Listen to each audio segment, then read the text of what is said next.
सारी अफकरों कमी रब्बी ज़िदनी इल्मा रब्बी ज़िदनी इल्मा अल्लाहुम्मा अल्लाह का ज़िदनी तमाम I remember about 11, 12 years ago, or I mess up time, when I went for my first Dora Quran, and it was with this person who's very dear to me, and I'd known her since college. And it felt like, and it's a similar feeling as one have when has when we go for Umrah. It feels like we've carved out a small space outside time and space, and nothing exists in that space except for this, except for like that those galiyan, except for the haram, except for namaz ka time, except for the call of azan, except for the silence, except for the fact that for the first time in a long time, you begin to pay attention to the rise of the sun and the setting of the sun because it matters, because it's urgent, because you're meant to be somewhere when the sun rises. You're meant to be somewhere when it's at the height of its strength in the sky. You're meant to be somewhere when it is descending back into the night. And then you're meant to be somewhere when it has settled in. And then you're meant to stand guard over it and stand witness over the sun as it rests, and you rise up as the moon, representing the sun as well, grounding the energy in through the night, such that the journey begins again in the morning. So the strong sync that we feel with the journey of the sun and the moon, in when we go for Umrah, have not been for Hajj, or in Ramzan, it's compelling. It's simple. It's simple. Somehow life is simple. It's sliced up. I feel emotional.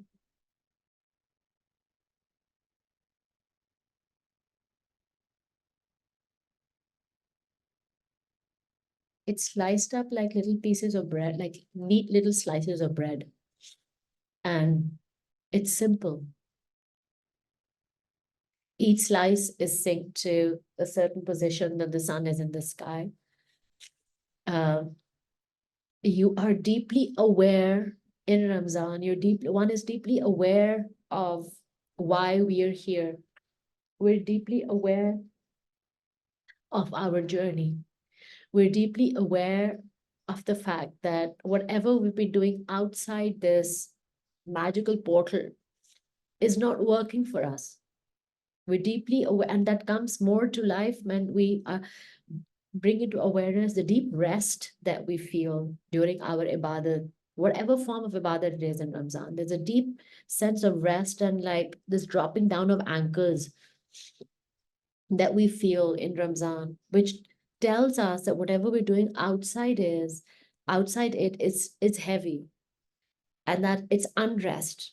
And this is what rest feels like. This is what life should feel like. It should be simple. It should be waking up with sunrise. It should be, doing things of the world that matter, yes, but starting off with things that really matter for the soul. Starting off with a clear direction to yourself that you matter in the morning. When you're taking some time out, it's between you and you. You and your creator is you and you. And then you step into the world. We don't jump into the world in Ramzan. We don't It's a slow glide in.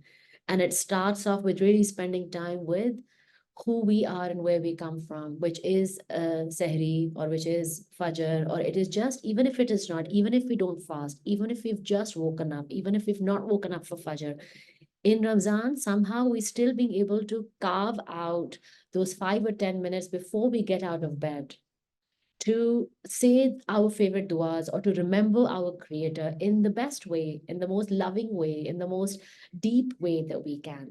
It feels like we have access to the good part of us. It feels like we have access to the best part of us.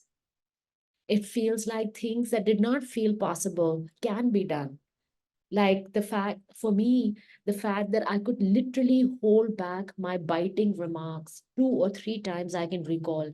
And another person would not even be aware of it. But I am so deeply aware of the fact I could do it.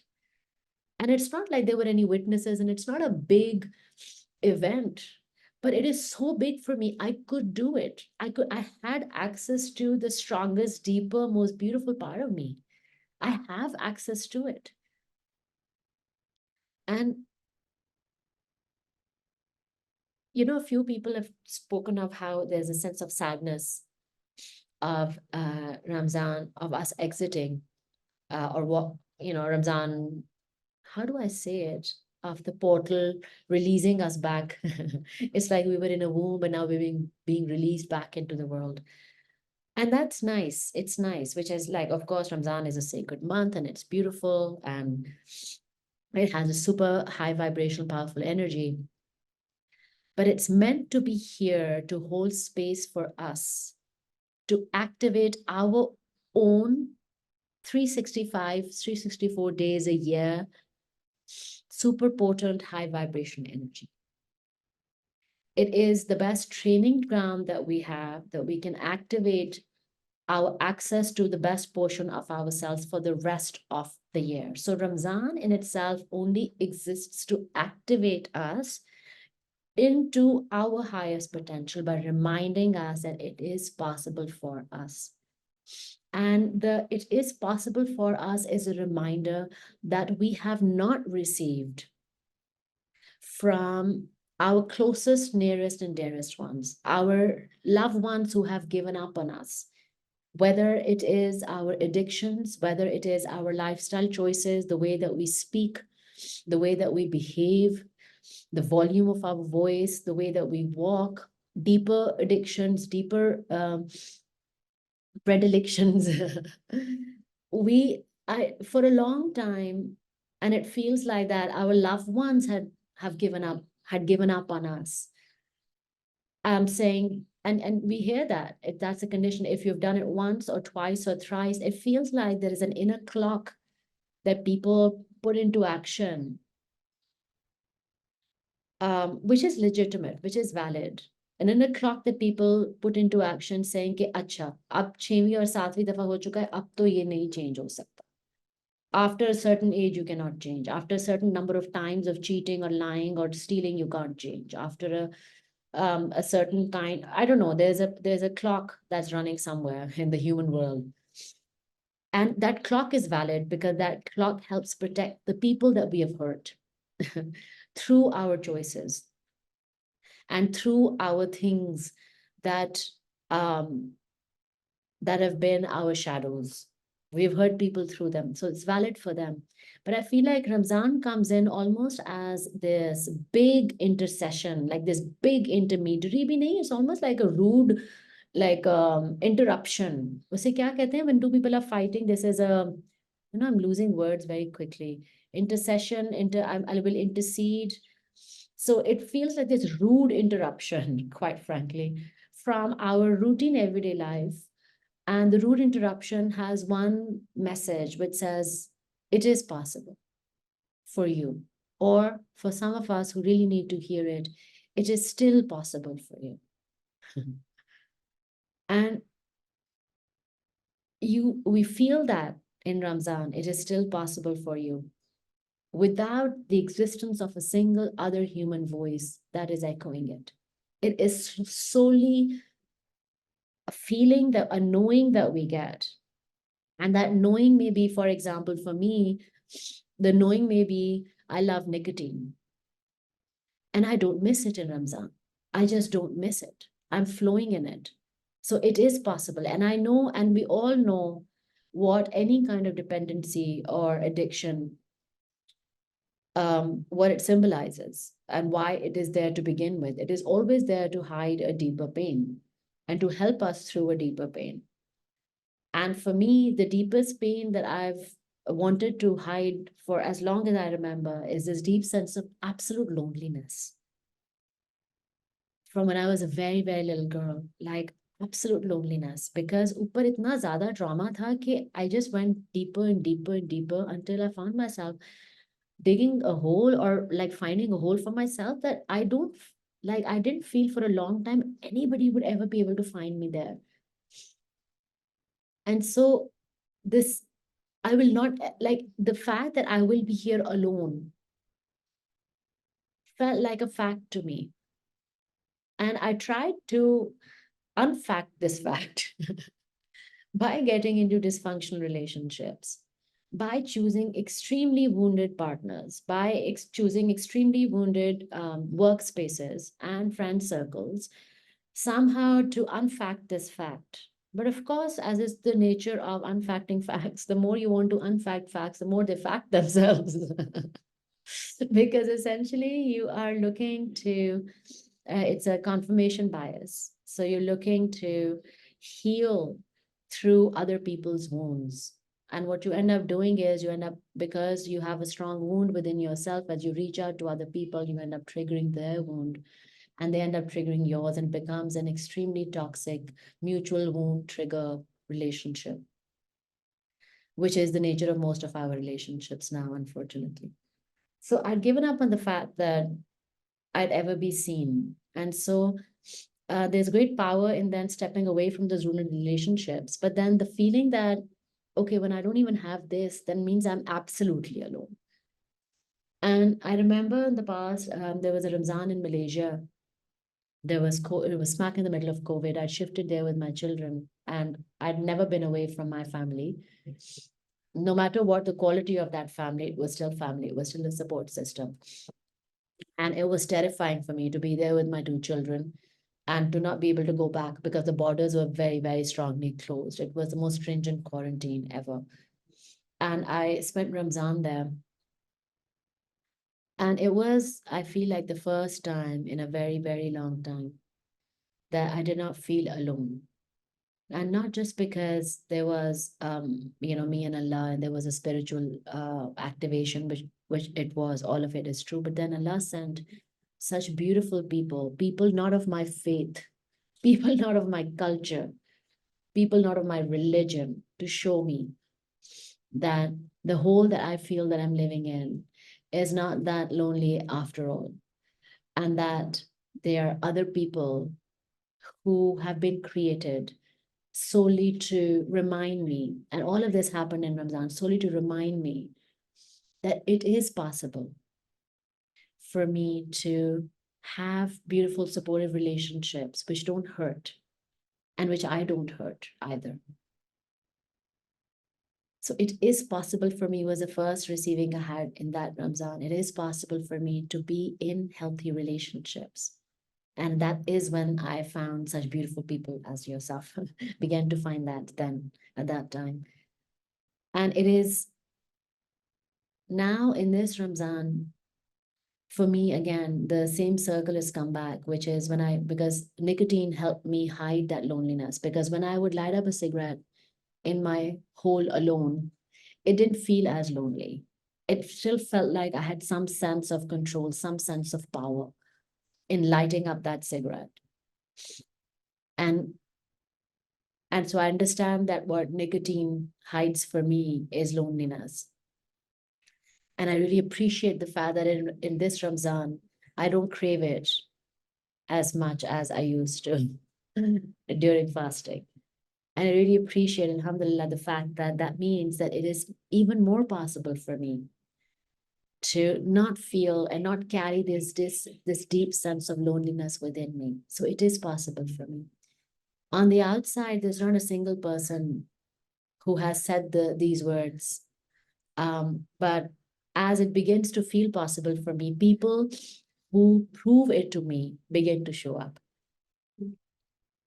in silent ways, in magical ways, in beautiful, supportive ways, in ways that I had not prayed for, in ways that I could not imagine possible. And Ramzan reminds me every time now in the past 3 years, subhanAllah, Ramzan has reminded me that it is possible for me.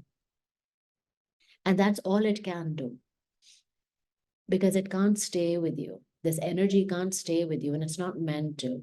And I feel like it's a great learning for us to take our dependency away from all external things. And I do mean Ramzan as well, on the specific Islamic months and their significance, on the specific eclipses, on the specific movement of the stars, on the specific birthdays that we are born into, because those are really not our birthdays. We are souls first, on the specific events which are happening in the world. Unless we are called to connect with them, there is no need to connect with things externally, because as soon as we connect with things externally, we automatically give our power away. It is not a conscious choice that we make. So giving our power away means that as soon as I decide to open my Instagram and decided to start scrolling, doing that dead scroll, I have started to give my power away. I don't have to believe in the magic of Instagram to give my power away. That's a greater form of giving my power away. But any moment because we are electromagnetic beings, any moment that we decide to establish any kind of a connection, no matter how insignificant your brain tells you, it is not insignificant, because you are either gaining power or giving it away. You establishing, the multidimensional soul establishing the connection, is a powerful act. And we as multidimensional souls hold the life force in a way that nothing else in the universe does. That means that when we decide to establish a connection, the organic Allah life force within us is so potent that it begins to emanate out instantly. And I want us to visualize this as this, not from a place of fear, but from a place of fact. It's like we have the sweetest water in we have the sweetest water well inside us in a desert land. And the moment we establish a connection with anything, we automatically, whether we like it or not, begin to give that sweet water away. And that's a beautiful thing if we are establishing mindful, meaningful connections. But here's something else that happens. People who are extremely thirsty begin to smell the sweet water, and they begin to come hovering towards you, and then begin to leach with you, and then begin to draw out your life force, and then begin to take more than you begin to give more than you are receiving, then you begin to feel depleted. So the act of us establishing a connection is never just small or big. It is an electromagnetic being who is deciding to share the sweetest water well that they have. Who and what are you going to share it with?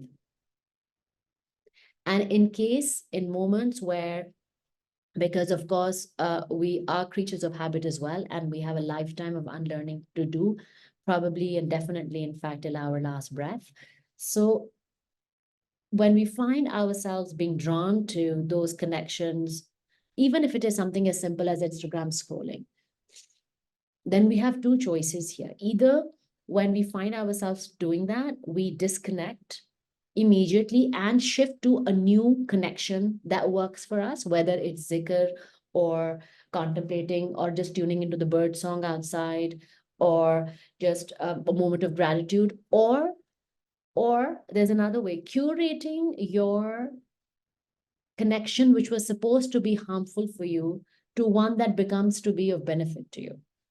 So again, if it's your Instagram feed, then instead of stopping the feed scroll, you curate your feed so that it's filled with reminders of how to fill up and how to take care of and how to replenish your sweet water well within you. So in either case, this extreme sense of hypervigilance, which is not a doomsday call, it is a fact. It is a fact. This extreme sense of hypervigilance on who we are, why we are here, and what deserves our electromagnetic connection, which is, by the way, beautiful sweet water well, and what does not, and immediately disconnecting it is what we're being asked to step back into the world with as we exit through Ramzan. Because everything that we do has a huge impact on our own life choices. Every person that we choose to engage with or not engage with has the potential to have a huge impact on our life choices. We have been taught to look at the world as Statue of Liberty, big, or an ant small, but it's not true. We are flat out electromagnetic. In the first instance, as we give out the energy and we establish the connection, it is significant, which is why the flutter of a butterfly wing, being able to shift and being able to be received in the heart of the stars. Why? It sends ripples. How? Because everything that we do, every choice that we make, every person that we interact with, everything that we choose to bring into our awareness, even if we cannot change it, matters. Something as simple as, and this is something that's spoken of very beautifully in Quran, by the way, which is the group of people who are spoken of with extreme regret by the Creator, and then with extreme um, from a sense of learn from them by our Creator, are the hypocrites, because they hid what they believed in. They tried to distort what they believed in. They tried to fake their way into being who they were not. So there is great power, which is Allah Ta'ala has said, and hypocrites have come again and again and again and again as those recurrent group of people who, for Allah Ta'ala says, has the hardened hearts of all.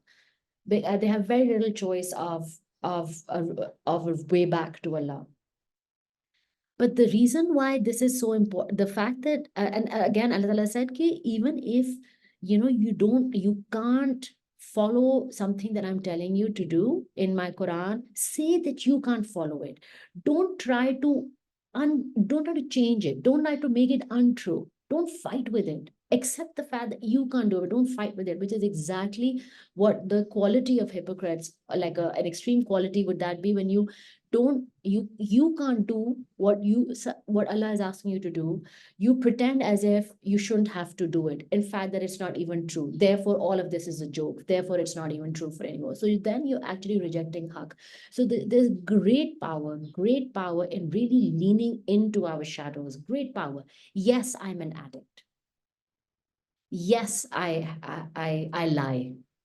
Yes, I have a problem showing up. Yes, I don't keep promises. There is great power in owning your shadows, because the moment you bring them up to the surface, and I've said this, I think I used to say that more frequently earlier, that the darkest things gain their power in the deepest depths of us. They really grow in beautiful strength in darkness, in the deepest depths of us. The moment you choose to bring them up to the surface, to the light of the sun, they automatically, in your act where you choose to speak of them or acknowledge them, at least to yourself in the mirror, there is great act where you take their power away from them, the hold away from them. The hold is always of guilt and shame. So there's great power in accepting whatever limiting things that we have within ourselves. Yes, I'm carrying resonance of shame. Yes, I'm carrying resonance of guilt. Are you joking? Why would I not? I am a woman born in Pakistan, in the subcontinent, with a history of partition, and beyond that, in like extreme families of extreme generational traumas, and of strange religious distortions, of completely like messed up social fabric, of no concept of balance between men and women, of masculine and feminine, where the woman is not being able to be soft enough and the man is not being able to yield into her softness, and it's a chicken and egg situation. It is, of course, I have these issues that I have. I'm not going to pretend that I don't have these issues. I'm not going to pretend that I don't have these shadows. So when you meet somebody with all of your shadows, almost like your favorite scarves that you're wearing and the bags that you're carrying, there's great power in that moment. And that's exactly what Ramzan is asking us to do. And that's exactly the moment of meeting your Rabb in front of the Kaaba feels like. You are stripped naked to the bare minimum, to the bare bone. He sees you, he sees you. It's like, kahan chup rahi ho? Kya छुपा रही हो? किससे छुपा रही हो? And this then, when you get into the habit of being stripped down to your bone and inside, being seen on the inside, and you begin to see yourself on the inside like a mirror. You can see yourself. It's almost like, in fact, this time you are leaning down into the mirror of you and you're being able to look at all the shadows which lie in the ocean depths of you, and you're beckoning them to the surface. It's like you are the ocean gardener to your own soul. There is great power in beckoning your own shadows to the surface. उठो आ जाओ. हाँ नहीं, I'm being, मुझसे नहीं होता है काम, मुझसे, मैं लेजी हूँ, मुझसे चार चीजें नहीं समझ, मुझे सोने का शौक है. हाँ आ जाओ आ जाओ. When you begin to when we begin to be the fishermen of our own shadows with love and in love, and they begin to rise from the surface, oh my God, it is this moment that we're asking for ourselves, being asked to remember. Can you remember when you were sitting for that dua in Ramzan? Or remember when you were sitting when in just in front of Kaaba in no dua at all, but silence. Remember how fully present you were. Remember how so in awareness you were of everything that you were carrying, और वो सारा अंदर की चीजें आके उस जानमाज में उस जगह पे आपके सामने बाहर पड़ी हुई थी, नो मैटर हाउ डर्टी. उस वक्त आपको ये नहीं था कि मैं इसको सरफ से धो के रखूंगी क्योंकि अल्लाह ताला के सामने बैठी हूँ या कोई साफ जानमाज में बैठी हूँ. हर किस्म का कीचड़, हर किस्म का गोश्त का लोथड़ा आपके साथ बैठा हुआ था उस जानमाज के ऊपर, आपके साथ बैठा हुआ था उस काबा के सामने. It is this courage we're asked to lean into more as we step out into the world, because the world that we're stepping out into is a hurting world. And a hurting world does nothing, it only knows one thing: how to hurt. But as we step out into that world, we are doing it different. We're learning to do it differently. We're learning to let not our wounds hurt us anymore. We're learning to be so in possession and in ownership of our own wounds कि हम उनको तमगे लगा के उनको अपनी skin पे पहन के, without foundation, without concealers, हम लोग सन की लाइट में निकल रहे हैं. और मैं, and this is also called vulnerability, but this is also deep courage कि ये मैं हूँ, ये हूँ मैं. Now, when we, as these multidimensional souls who have been prepared to bring all the wounds onto the surface of the skin and wear them like their favorite patchwork shirt every day as we show up in our offices, as we show up in our relationships, as we show up as parents in front of our children, not think our children to be stupid or like less, no matter what, they, subhanallah, they are as multidimensional as you are, as we are, as I am. When we show up with all of our wounds on our skin, do you feel into how quickly the sorries roll out? It's the same wounds we're sitting in the cars with our drivers with. It's the same wound that we're interacting with our help with. It's the same wound that we're interacting, wounded skin that we're interacting with our parents with. Do you see how easy it is for us to say thank you? Do you see how easy it is to really lean into the spirit of appreciation? Because it would not have been possible for me to do what I'm doing had it not been for this person and this person and this person and the 8, 9, 10 people. None of, maybe 2 of them are family, the rest of them are not. Without these 10 people, nothing that I am doing right now would have been possible. Nothing. So when we begin to own our own limitations, when we stop pretending that we are okay, when we stop pretending that we are healed, when we stop making justifications for the fact that no, I'm going to that psychologist, no, I'm working on this with that. When we stop for a moment, for a beat, for a blink, we just stop and we say, this is who I am. Take it or leave it in this moment. अभी अब मैं किसी healer के पास नहीं गई, मैं किसी psychologist के पास नहीं गई, मैं कोई योगा नहीं कर रही, मैं कुछ भी नहीं कर रही हूँ जिंदगी में, ये हूँ मैं. अब बताओ, What do you see? It is this courage we're asked to step in back into the world with. Because this courage asks us to own our fears before anybody else triggers them onto the surface, because that triggering feels like a cycle starting all over again. It is this moment of absolute self-acceptance that we're being asked to step back into the world with. Do not pretend that everything is okay.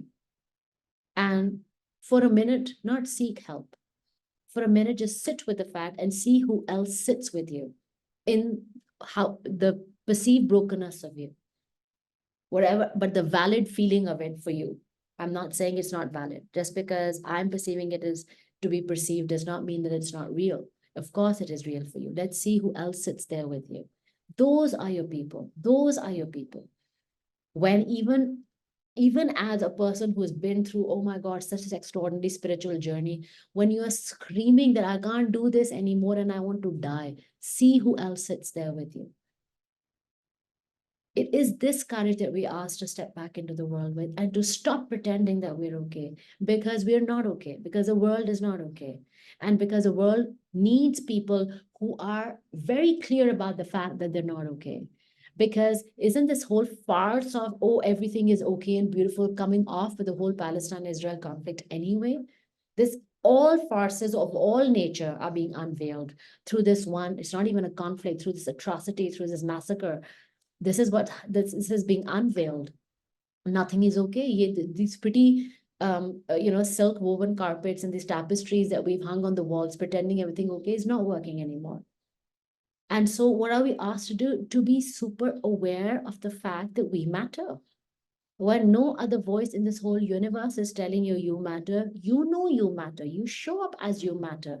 You do it deeply and you feel it meet, and you know that in every moment that you engage with another soul, in every instance that you connect with another soul, you are fundamentally carrying the potential energy. It's not kinetic right now, but you're carrying the potential energy to shift your own fate and that of another human being, just in that interaction, not small or big. No, just in that interaction. So everything that you watch matters. Everything that you listen to matters. Every person that you speak to matters. Every person whose call you pick up matters. At the time you pick up the call matters. All yeses matter. All no's matter. The smallest and the biggest ones. You deciding, if it's E, then you deciding to not do the traditional thing and not stay, if you are in toxic families and with parents that you've not had healthy relationship with, fine, you're staying in their house, but you don't have to, like, be civil, be nice, be polite, and then leave. Like, say assalamu alaikum, do your farz, but then leave. Like, it matters. You pushing yourself to stay in places which are continuing to hurt you matters.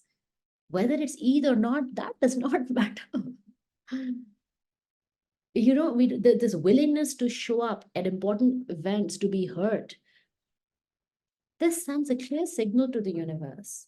It sends a clear signal that I'm available when my conditioning calls to be wounded. So please knock anytime you want from a cultural conditioning door perspective or from a religious conditioning door perspective. We're not asked to stay in places of wounding and not asked to stay in places of abuse of any nature, or where places where we're made to feel less. It matters. Speaking up on how I don't deserve to be spoken to like this, whether it's your husband or your son or your mother or your father, it matters. It matters. Do it respectfully, but it matters. No, you can't speak to me like this anymore. It's not okay. I don't like being shouted at. You're hurting me. My soul hurts when you shout at me. Don't do it. I don't care who you shout at. I understand that you're hurting, but I'm not going to allow this screaming to be done at me anymore. I'm not going to allow these wounds and these cuts to be made on my soul anymore. My soul matters. I matter. It's precious to me. It's precious to my Allah. I'm in the process of healing it. Say these crazy things. The one, like the way I was speaking to my father, I was saying, yeah, I released all my, like, how did you get better, beta? Like, abhi to parson to you were completely, you had this huge flu. And one day, and now what did you, I was like, I emotionally released. I allowed myself to emotionally release. and it's all left my body, and I'm okay now. Alhamdulillah, if my body feels stronger. And he says, "What is this?" I said, "That's exactly what my truth is." He received it, didn't say a word. He did roll his eyes. He did go back to having his chai, but he didn't get into an argument or a conversation on the shared mumbo jumbo-ness of it.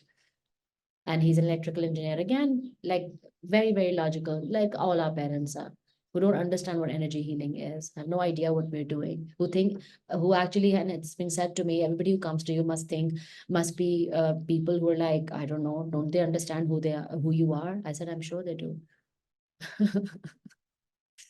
Because so it's just, it matters. Honoring, yeah, the sense of honor that we exit this month with matters. I feel that's it. The sense of honor that we exit this month with. Because if there's one thing that we have been learning in this whole month is to honor the souls of us, to honor the multidimensional souls of us. And I'm not just talking about these sessions. The fact that we were asked to by our creator to get up with the rise of the sun, to withhold, to train our nafs into not doing the things, into not, air quotes, following our heart's desire, because we already know heart, air quotes, exists in three levels. And mostly when we refer to the heart, it's the outside level, which is the nafsul lawama. So it matters. It matters. So the thing that we are being trained, whether it's been to get up with the crack of the sun or to hold ourselves back, to restrain ourselves, to train ourselves to not do things of wounding, to then sit in gratitude as the sun goes down for the day that you have led, of how you were supported, how your body supported you, breath supported you, without its usual nourishment. It showed up for you. It showed up for you that you're sitting here still alive. You sit here in gratitude for being aware of the fact that this is, thank God, not all there is. For being aware of the fact, thank God, because remember the Truman Show? If you guys remember that film, it was terrifying. My God, if we were all but skin and bones, if dunya were all to be was, if this dunya was all there was, then khatam. They're like four walls, cardboards, and like the same old routine and the same old bicycle person who passes by with flowers and the same old sun, and that's it. And then you eat and drink and play, and then you go, that's it. Like, that's it. So thank God you sit in awareness, thank God that's not it. And then as we train our bodies to shut off our outside yearnings and to through Ramzan, and our inner eye to the inner longing opens up, which is how our zikr deepens and becomes softer somehow. As that opens up, the wings, and we may not be able to fully unfold the wings in that moment of, it's just when the baby bird flies off the nest for the first time, and it's wobbling, but it's still testing its wings against the wind to see if it's strong enough. And the wind always supports it by saying, yes, you're strong enough. So it's the sprouting of those wings in Ramzan as well. As we shut off, it's almost like if a room had 15 lights, and the 15 lights are the 15 desires of this dunya that we had been personally shutting off in Ramzan. Food, drink being one, two, and then other ones. ये नहीं देखना, ये नहीं सुनना, इनसे बात नहीं करनी, झूठ नहीं बोलना, चुगली नहीं करनी, एक्सेट्रा एक्सेट्रा. ये सारे हम लोग लाइट स्विचेस जब एक ऑफ किया, 14th लाइट स्विच ऑफ किया, 15th लाइट स्विच ऑफ किया, as day 2 and 3 and 4 and 5 or 6 or 7 or 8 passes, 10th के ऊपर जब हम लोगों ने लाइट स्विच ऑन किया तो अंदर की रोशनी भी ऑन ऑफ की है वहां की, और अंदर के ऑन होना शुरू होते हैं. और जब अंदर की रोशनी में हमें जो चीजें दिखना और मिलना शुरू होती हैं, those are the testing of the wings. That's what, and again, these sessions are a very small part of it. The bigger part of it is what the feeling that you get when you speak of your Allah sometimes, or when you pray to him sometimes during Ramzan, or the melting that you feel when you ask him for something, especially for forgiveness, especially for self-forgiveness in Ramzan. The sweetness of not just the water immediately after we break the roza, after we do the iftar, not just the sweetness of the water, but the sweetness of the fact that there is an Allah who is providing this for you, who is as anxious for you to bite into this khajur and to take the sip of water as you are, and who's laid out this table for you, subhanallah, as is in the privilege that you have in this moment, and not take it for granted, of course, but you know that sweetness is greater than just the sip of water. It's something deeper. It is a higher power. And the higher power is our own soul's higher potential. Hey, I kept another rosa. Beautiful high power, beautiful higher potential. Because we've been trained to access our own inner potential. And the process of accessing our own inner potential is very simply, it is still possible for you. It is always possible for you. It will always be available for you. It is here for you. It is possible for you, no matter what you desire. It's that the wings that we're testing in Ramzan are answering this question for us. Hey, is this still possible for me? For some of us who've been carrying a dream with us for a long time, no matter how silly it feels like since we were a child. And now we find ourselves to be in our mid 40s or like late 30s, and married, not married, health issues, non health issues, children, not children, doesn't matter. But we've reached a certain, what we've been told, a life stage. And it doesn't feel like that silly thing may be possible for us anymore. हाँ वो मैं जब छोटी थी तो मैं करना चाहती थी, चलो अब तो मेरी शादी होगी, मेरे बच्चे हो गए, अब क्या फायदा, चलो अब तो अब new responsibilities आ गई. But go back and dig deeper into the essence of what you wanted to do. For example, since I was a little girl, I wanted to open a cafe where there would be free chai and khatai always. Don't ask me why. And that it would be open to all, doors open, whoever would come in, खुद ही चाय बनाए and बस बैठ के वहाँ पे हर वक्त बातें होती रही. And I really wanted to open that cafe. And there are a couple of times in my life that I physically, literally tried to open that cafe a few years ago. It didn't materialize. And I realized that every time that we do a Zoom session, it is that cafe. The essence is that cafe. Every time that I speak to another human being of the journey, of what matters, of how I matter, of how they matter, it is that cafe.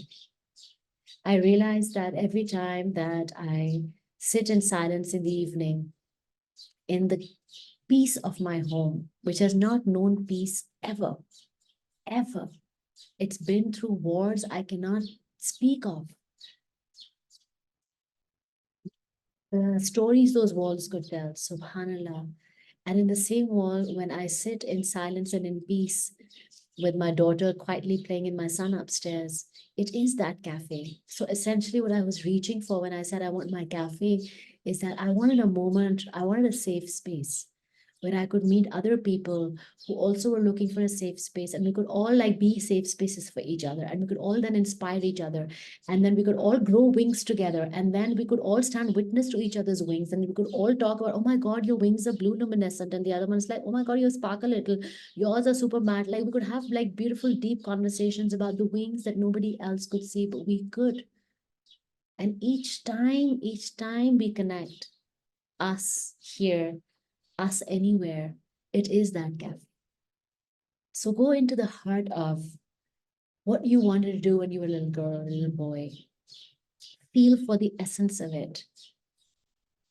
And your essence, if you are able to access the essence, which you will be able to, but if you are able to access the essence itself will speak to you and say it is possible. And you'll know how to make it possible. You'll know how to hold space for you as it begins to be possible. So it is this, if there's one message that we're exiting Ramzan with, it is possible for you to do whatever you feel that you were born to do. Something that may not be real for you right now, may not even be definite for you, but you have a feeling. Will I ever know what my purpose is? Yes, it is possible for you. Will I ever be able to walk upon my purpose? Yes, it is possible for you. How? Because the fact that you're asking this question is how it is possible. That's it. That's it. The rest are just details which will reveal themselves to you. when the time is right, when it is aligned. So Alhamdulillah Rabbil Alamin.